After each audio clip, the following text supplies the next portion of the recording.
పేరు విజయేంద్ర ప్రసాద్. అన్నాళ్ళ నుంచో నా మనసులో గూడు కట్టుకున్నటువంటి ఒక దాన్ని ఇప్పుడు నాకు అవకాశం వచ్చి మాట్లాడటం కోసం ఈ అవకాశాన్ని తీసుకుంటున్నాను. నేను మాది చాలా సంపన్న కుటుంబం అండి. నా క్లాస్మేట్ పేరు దుద్దే జాన్ ఫ్రెడరిక్ సుందర్రావు. మా అబ్బాయి నాతోనూ నాకన్నా కొంచెం సమానంగా బాగా చదివాడు కొన్నాడు. ఇద్దరు ఎస్ఎల్సి పాస్ అయిన తర్వాత లైలా కాలేజీలో చేరాము.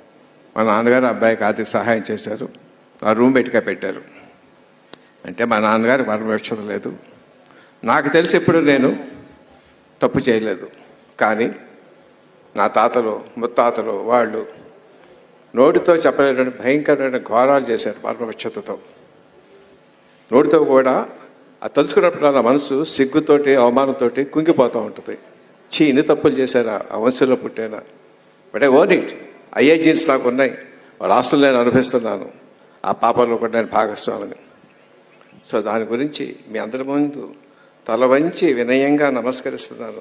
క్షమించండి, క్షమించండి, క్షమించండి, క్షమించండి, క్షమించండి, క్షమించండి. ఇందాక ఒక